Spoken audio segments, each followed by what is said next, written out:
bueno, con mucha humedad y con una temperatura que va ascendiendo. Estamos cercanos a los 17 grados 5 en el área metropolitana. Vamos a charlar de economía para entender el camino que ha trazado el gobierno desde hace ya varios meses. Algunos dicen que es lo que está sucediendo es lo que Milei siempre dijo en campaña. Bueno, de hecho lo ha dicho aquí varias veces en este programa, y la verdad que yo puedo dar fe respecto a eso. Que nada iba a ser de un día para otro en la microeconomía, que íbamos a tener que surfear algunos meses. Pero vamos a presentar a Iván Carriño, que es magíster en economía, es consultor, también es profesor, con lo cual siempre que charlamos con él, conversamos, tiene una forma muy didáctica de explicar el tema económico, y vamos a tratar de entender cuál es el rumbo y hacia dónde vamos. Hola Iván, buen día. Maximiliano Lecky te saluda desde el arranque, siempre un placer charlar contigo. ¿Cómo estás? ¿Qué haces, Maxi? ¿Cómo andás? Bueno, un gusto hablar con ustedes. Lo mismo, ¿Cómo estás? gracias por estos minutos. Bueno, ¿cuál es el rumbo que está marcando el gobierno y hacia dónde vamos? Bueno, yo creo que el rumbo está orientado directamente a corregir por lo menos el problema de fondo fundamental que explica las últimas grandes crisis de la Argentina y su camino de decadencia de los últimos 30, 40 años. Mira, si vos mirás el PBI per cápita de Argentina en el año 1980, Sí. comparado con cualquier país de la región, y lo volvés a ver en el año 2023, comparado con cualquier país de la región, en todos los casos, a excepción de Venezuela, que es la catástrofe más grande de la historia reciente en materia económica, o sea, a excepción de Venezuela, en la comparación con cualquier otro país, estamos peor que hace 40 años. Mira. ¿Por qué pasó eso? Bueno, porque el resto de los países, más o menos, creció de manera más o menos estable, con niveles de inflación a la baja, después transformándose en niveles de inflación bajos y predecibles. Y en Argentina, mientras tanto, atravesamos la crisis del 89, con la hiperinflación, la crisis de la salida de la convertibilidad, la crisis del cepo de Cristina Uh-huh. y la crisis de deuda de Macri. Todas esas crisis hicieron que por ahí Argentina tenía momentos de crecimiento, ¿no? La década de los 90, el primer kirchnerismo, Uh-huh. pero después caíamos y nos Sí. estancábamos. Entonces, en promedio, nuestro crecimiento fue muy bajo, niveles lamentables. Argentina hoy tiene salarios que están por debajo de lo que fue la década del 90, o sea. Y entonces, bueno, ¿por qué pasó eso? Porque Argentina, el gobierno argentino gastó sistemáticamente por encima de lo que podía gastar. Entonces vos tenés problemas fiscales que llevan a crisis macroeconómica. Por eso digo, volviendo a la pregunta original, ¿cuál es el rumbo del gobierno? Corregir el problema de fondo, atacar el déficit fiscal. Y creo que en ese punto, porque viste que Milei se presenta a sí mismo como el líder más grande del liberalismo, como un teórico de la Escuela Austríaca de Economía, Sí. pero en esta cuestión de equilibrar las cuentas públicas de la Argentina, no hace falta ni ser muy liberal, ni ser muy austríaco, ni nada. Simplemente hay gran consenso entre una gran cantidad de economistas argentinos y de fuera del país de que el problema de fondo de la Argentina es fiscal. Ok. Entonces, es como que había que abrir un libro de los normales Sí. y tratar de implementarlo en Argentina. Como dicen algunos, terminar con el chamanismo económico, de pensar que se puede hacer cualquier cosa y que te va a ir bien haciendo cualquier cosa. No, acá se agarraron los libros normales y dijeron, bueno, a ver cómo lo aplicamos en Argentina. Bueno, hay que hacer un ajuste fiscal. Y Uh-huh. obviamente en eso estamos, haciendo un ajuste fiscal que por supuesto tiene algunos costos de corto plazo.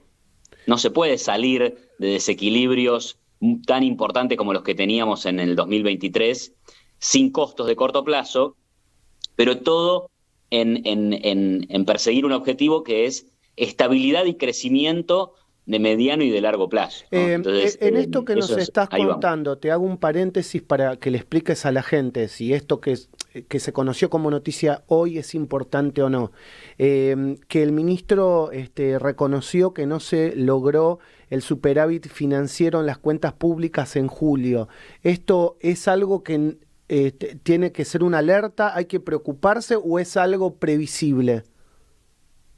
No, bueno, mirá, se preveía que iba a haber déficit en mayo y en junio. Y sin embargo, en mayo y en junio hubo superávit. Ok. O sea, era esperable que en algún momento tuvieras un déficit. Lo que pasa es que en el año todavía tenés cuentas públicas con superávit, ¿no? Cuando agarrás todos los meses y los sumás, tenés superávit. Yo tendría que ver el último Excel, no sé si está publicado, Ujú. para ver exactamente cómo da los primeros 7 meses, ¿no?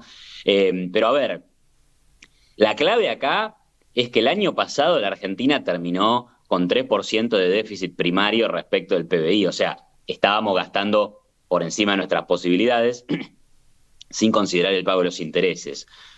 Este año Argentina va a terminar en una situación completamente diferente Ok. y además con un rumbo de que eso se va a mantener. Entonces ahí está el cambio, ¿no? Más allá de el número exactamente fino, está en los números, pero también en la voluntad y la política orientada a equilibrar las cuentas públicas. ¿En cuánto crees que podemos llegar a una inflación normal? ¿En cuánto crees que podemos estar en 0,5, en menos de uno? Sí. No, bueno, ahí hay una gran ambición del gobierno de hacerlo lo más rápido posible. La verdad que vos mirás la experiencia internacional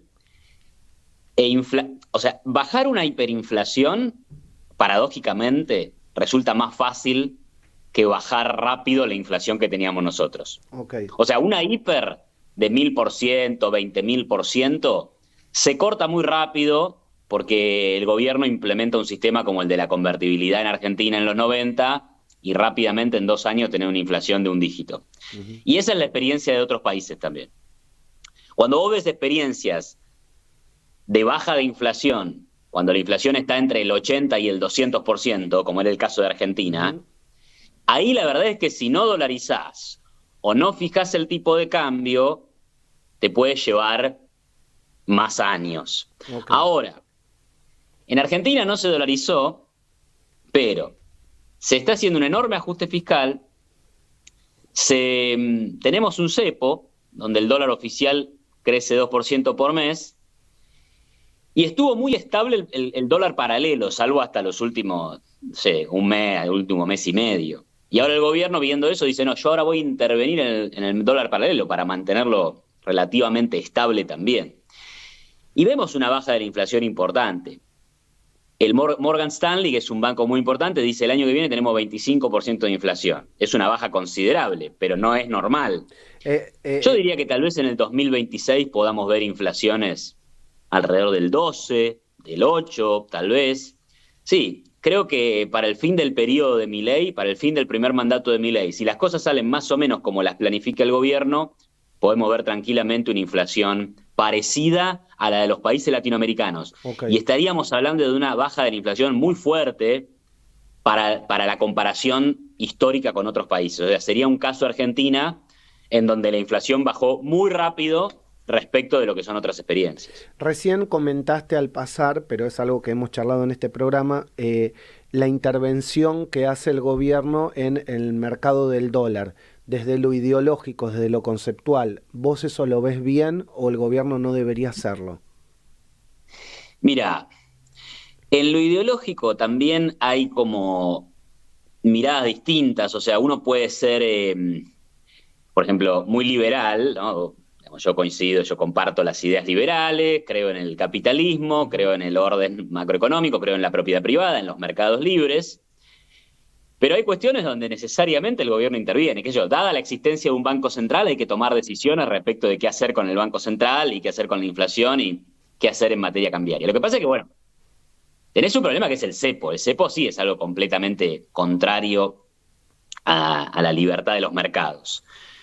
La cuestión es, bueno, tendríamos que eliminar el cepo para ser consistentes con una economía de mercado. Ujú. Pero hay cuestiones de cierto pragmatismo que pueden entenderse, que tienen que ver con lo siguiente. Si vos no tenés control de capitales, no tenés control de cambios, vas a tener un solo tipo de cambio. Digo, puede ser flotante, puede ser Sí. fijo. Pero vos tenés un solo tipo de cambio, tenés un solo precio para el dólar. Ujú. Y en la experiencia reciente de la Argentina, como ha habido tanta inflación, el dólar se transforma en un precio importante. O sea, vos decís, en Chile el dólar sube desde 900 a 1000. Bueno, la inflación no cambia significativamente, pero porque la gente piensa en pesos chilenos. En Ok. cambio acá, como tu moneda es tan mala, tenemos tan altos niveles de inflación, la gente piensa un poco más en dólares. Entonces cambia fuerte el valor del dólar, van a cambiar fuerte el valor de los precios en Argentina. Entonces, por eso es que, desde un punto de vista liberal también, se puede defender la necesidad de un tipo de cambio fijo, Ok. en donde vos decís, tenemos un dólar de, ponele, un dólar único de 1.300 pesos. Bueno, y el Banco Central se va a comprometer a que ese valor del dólar se mantenga. Lo que pasa es que, ¿cómo tiene que hacer para mantener ese dólar de 1.300 pesos? Tiene que, frente a la eventualidad de una mayor demanda de dólares, vender reservas. Claro.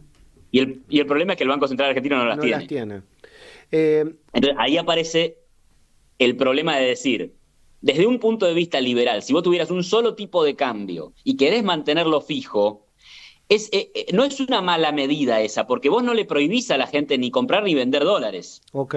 Sí, sí, se entiende. Solamente tratás de mantener un esquema en donde el dólar esté estable y vos tengas, gracias a eso, un nivel bajo de inflación. ¿Sí? Ahora, ese tipo de cambio tiene que ser, en primer lugar, establecido por el mercado, no es el tipo de cambio que se le ocurre al gobierno. Ok. ¿Sí? A partir de que lo establezca el mercado, el gobierno se ata de manos diciendo no puedo emitir más pesos porque tengo que controlar, tengo que mantener el tipo de cambio fijo, ¿no?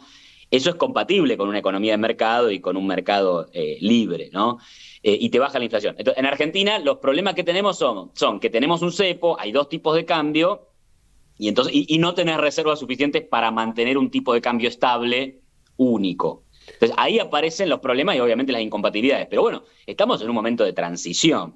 ¿Se Bueno, puede hacer una transición más de shock en materia cambiaria? Sí, se puede y es lo que hizo el gobierno de Macri. Y la verdad es que salió bien esa experiencia. Lo que pasa es que 2 años después, cuando aparecieron los problemas de la crisis fiscal, la crisis de confianza hizo que el dólar volara y ahí la inflación sí se disparó. Creo que el gobierno mira eso y dice, mejor nosotros nos cuidamos y lo hacemos más de a poco. sí, lo entiendo, lo entiendo. Pasemos un poco a lo que pasa en el día a día, lo que le pasa a la gente. Por ahí todos dicen, mira, los problemas de la macro, que vos también de alguna manera lo estás diciendo, se van corrigiendo. Eh, ¿Qué pasa con la micro? ¿Cuándo la gente va a sentir que su dinero, que su sueldo, que sus ingresos en un emprendimiento, digamos, le valen para ir al Sí. supermercado, para irse de Eh, viaje, para ahorrar? ¿Cuándo? Bueno, eso está difícil en una mirada, por ejemplo, comparativa. De vuelta, vuelvo a un dato macro, pero a hablar del día a día. Si vos miras el PBI per cápita de la Argentina hoy, está 10 o 14% por debajo del año 2013. O sea que la situación promedio del nivel de vida de los argentinos, en promedio, Sí, está peor que hace 10 años. Entonces, ¿qué quiero decir con esto? Por ahí, en 2 meses, el asalariado promedio está mejor que hace 4 meses, ok, pero igual va a sentir que está en un país decadente, que las cosas son muy caras, que está peor que hace 5 o 7 años. Eso lo va a sentir, porque es la realidad. ok. Porque efectivamente estamos muy por debajo de hace 10 años. O sea, es una muy mala historia la de la economía argentina reciente, ¿no? Entonces yo te puedo decir, mira, hace 2 meses que el nivel de salarios crece. Entonces, el tipo que tiene laburo y está un poquito mejor que hace 2 meses. Pero la verdad es que su salario, en términos reales, está mucho peor que hace 8 meses, que hace Claro, 14 meses claro. o que hace 24 meses. Mejoró un poquito respecto del piso que hicimos hace, no sé, en marzo. Pero bueno, la verdad es que va a ser difícil. El camino no es fácil y hay que atravesar un momento malo, pero tal vez la diferencia que tiene este periodo con otros es que si se hacen las cosas bien, si avanzan los proyectos más importantes que el gobierno tiene en la cabeza, qué sé yo, desregulaciones, privatización, mejorar el clima de inversión de Argentina, eventualmente salir del cepo, continuar con el ajuste fiscal y terminar derrotando a la inflación, si todo eso pasa, la diferencia es que esta recuperación no va a ser solo una recuperacióncita y después volvemos a lo mismo de siempre, sino que con el correr de los años la gente va a poder decir, che, estoy mejor, tengo mejor sueldo, tengo más alternativas de laburar, por ahí no me gusta la empresa en la que estoy y me voy a otro lado, cosa que hoy no le pasa a la gente. Vos decís, che, estoy laburando mal, y bueno, bancátela porque no hay muchas alternativas. Bueno, eso es lo que debería cambiar si el plan ortodoxo del gobierno de hacer las cosas bien, favorecer la inversión privada, se puede implementar. Clarísimo. Iván, siempre un placer charlar contigo. Te mando un abrazo enorme y gracias por dispensarnos estos minutos. Un placer, Maxi. Disculpa que no estuve en el piso. La próxima La próxima. de ir para allá. Un abrazo enorme. Un abrazo. Chao, chao. Iván Carriño, el magíster en economía, charló con nosotros en la mañana del arranque.